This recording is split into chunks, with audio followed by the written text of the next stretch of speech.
இன்றைக்கு பொது காலத்தின் 19ஆம் வாரம் ஆகஸ்ட் மாதம் செவ்வாய்க்கிழமை 13ஆம் தேதி. இன்று புனித போன்சியான் திருத்தந்தை, புனித இப்போவித்தூஸ் அருள் பணியாளர் மறை சாட்சியர் அவருடைய நினைவு விழா.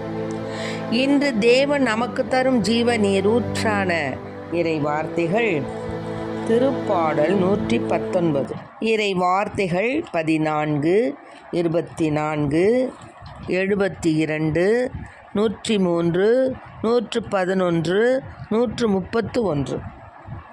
நாம் அனைவரும் பாட வேண்டிய பதிலுரை பாடல். சொற்கள் என் நாவிற்கு எத்துணை இனிமையானவை. சொற்கள் என் நாவிற்கு எத்துணை இனிமையானவை. பெரும் செல்வத்தில் மகிழ்ச்சி அடைவது போல் நானும் ஒழுங்குமுறைகளின்படி நடப்பதில் மகிழ்ச்சி உறுகின்றேன். சொற்கள் என் நாவிற்கு எத்துணை இனிமையானவை.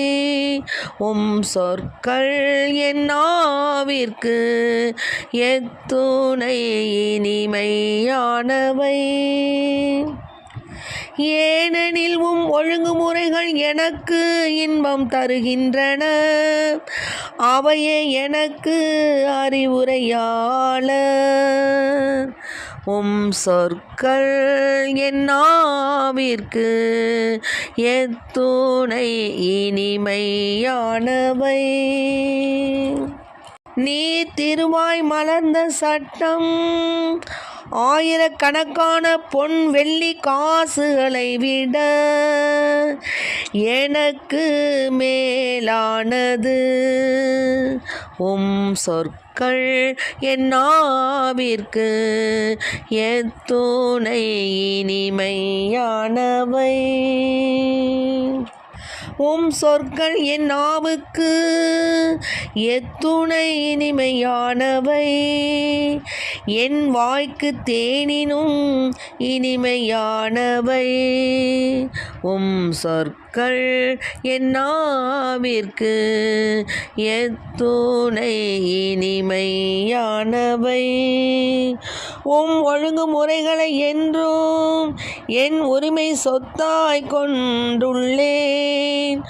ஆகவே அவை என் இதயத்தை மகிழ்விக்கின்றன. சொற்கள் என் நாவிற்கு எத்துணை இனிமையானவை.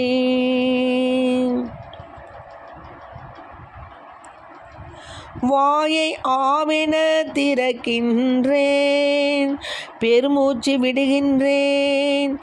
ஏனெனில் கட்டளைகளுக்காக ஏங்குகின்றேன். சொற்கள் என் நாவிற்கு எத்துணை இனிமையானவை. சொற்கள் என் நாவிற்கு எத்துணை இனிமையானவை. இன்றைக்கு நம் தேவன் தரும் ஜீவ நீரூற்றான இறை வார்த்தைகளை கேட்டோம். என்னன்னா, சொற்கள் என் நாவிற்கு எத்துணை இனிமையானவை. அன்பான வார்த்தை, அருளான வார்த்தை. அதனால தான் எசேக்கியேல் திருமுகத்தில் 2வது அதிகாரத்தில் ஆண்டவர் கூறியிருக்கிறாரு. 2வது அதிகாரம் 8ல் 3வது இயல்ல 4ல் சொல்லியிருக்காரு.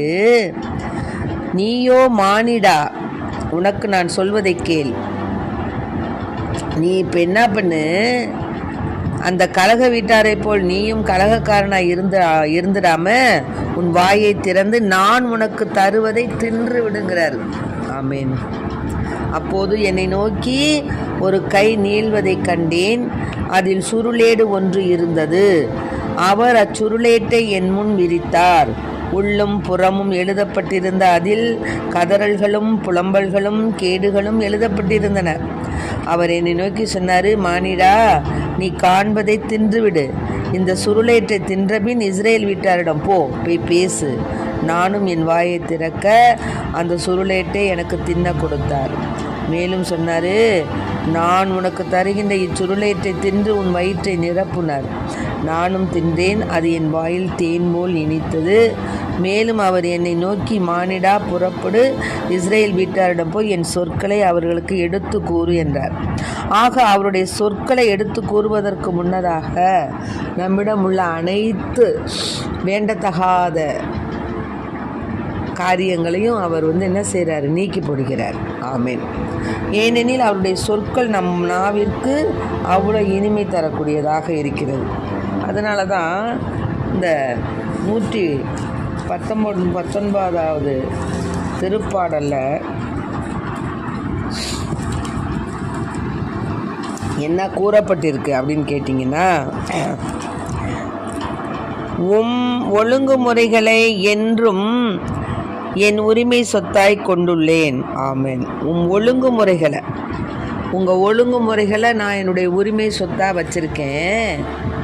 மேலுமாக என வாயை திறக்கின்றேன், பெருமூச்சு விடுகின்றேன், ஏனெனில் உன் கட்டளைகளுக்காக இயங்குகின்றேன். சொற்கள் என் நாவிற்கு எத்துணை இனிமையானவை, என் வாய்க்கு தேனினும் இனிமையானவை அப்படின்னு சொல்கிறாங்க. என்னன்னு கேட்டிங்கன்னா, இதனுடைய உட்பொருள், நியமங்களால் நான் நுண்ணறிவு பெறுகின்றேன், ஆகவே தான் பொய் வழிகள் அனைத்தையும் நான் வெறுக்கின்றேன். ஆக சொன்னோம் இல்லையா, புலம்பல்கள் கதறல்கள் இதெல்லாம் தின்னுடு, நான் உனக்கு சொல்கிறத கேளு அப்படின்னு ஆண்டவர் எசேக்கியேலுக்கு சொன்னது போல். அப்புறம் என்னன்னு கேட்டிங்கன்னா, திருவாய் மலர்ந்த சட்டம் ஆயிரக்கணக்கான பொன் வெள்ளி காசுகளை விட எனக்கு மேலானது. ஆக ஆண்டவருடைய சொற்கள் தேனினும் இனிமையானவை, பொன் வெள்ளி காசுகளை விட மேலானவை. அவருடைய திருச்சட்டம், அவருடைய திருவாய் மலர்ந்த சட்டம். நானோ திருச்சட்டத்தில் மகிழ்ச்சி உறுகின்றேன். ஆக முழு மனதுடன் நியமங்களை நாம் கடைபிடிக்கணும். ஆமேன். நாம் நடக்கும் வழிகளை நன்கு ஆய்ந்து பார்த்து ஒழுங்குமுறைகளின் பக்கமாக நம்ம அடியை எடுத்து வைக்கணும். அதுதான் ஆண்டவருக்கு பிரியமானது. ஆண்டவரே, உன் வாக்குறுதிக்கு ஏற்ப உன் ஊழியனுக்கு நன்மையை செய்துள்ளீர். நல்ல மதியை கொடுத்திருக்கிறீர், அறிவாற்றலை கொடுத்திருக்கிறீர். எனக்கு அவற்றை வைத்து புகட்டும். அப்படி எனக்கு நீங்கள் நன்மதியையும் அறிவாற்றலையும் எனக்கு புகட்டினால் நான் என்ன செய்வேன்? உன் கட்டளைகள் மீது நம்பிக்கை வைக்கிறேன். நீர் என்னை தண்டிக்கும் முன்பு நான் தவறிழைத்தேன், ஆனால் இப்போ உன் வாக்கை கேட்டதுக்கப்புறம் நான் என்னை மாற்றிக்கொண்டேன். ஆக இந்த சொற்கள் நாவிற்கு எத்தனை இனிமையானவைன்னு பாருங்கள். மேலுமாக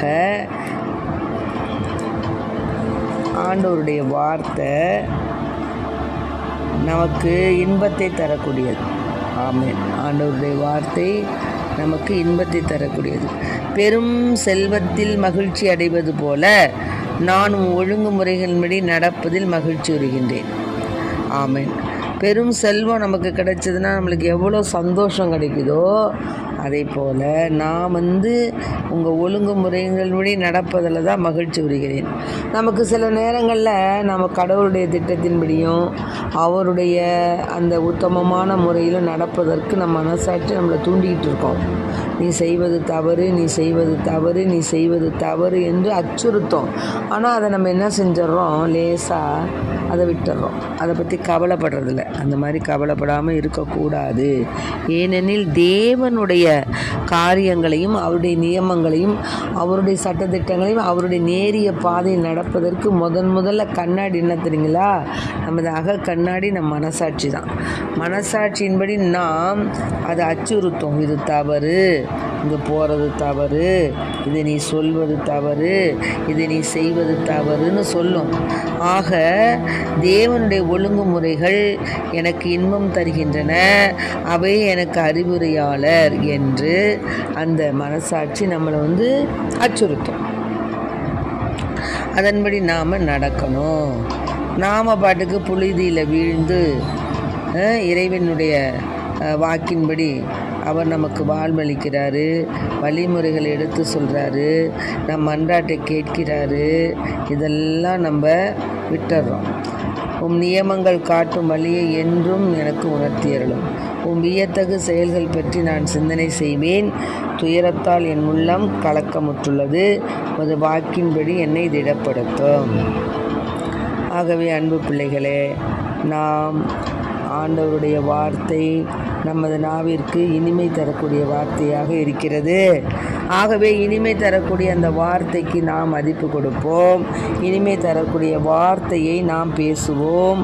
அவருடைய வார்த்தை நம் வாயில் இருக்கும் பொழுது நமக்கு எந்த ஒரு தீமையும் அணுகாது, தீங்குகளும் நேராது. ஏனெனில் ஆண்டவருடைய சொற்கள் நம் நாவில் உள்ளன. அப்போ நம்ம நல்லதே பேசுவோம், நல்லதே நினைப்போம், நல்லதே சொல்லுவோம். ஆக நம்முடைய வார்த்தைகள் இப்போ பார்த்திங்கன்னா கடினமான வார்த்தைகள், அதாவது வன்முறைகள், தீய வார்த்தைகள் இப்போ சர்வசாதாரணமாக இருக்குது. மக்களுடைய நாவில் நம்ம போகும்போதும் வரும்போதும் ஒரு சண்டை நடந்துச்சுன்னு சொன்னால் உடனே என்ன செய்கிறாங்க? தீய வார்த்தைகளை உடனே சொல்கிறாங்க.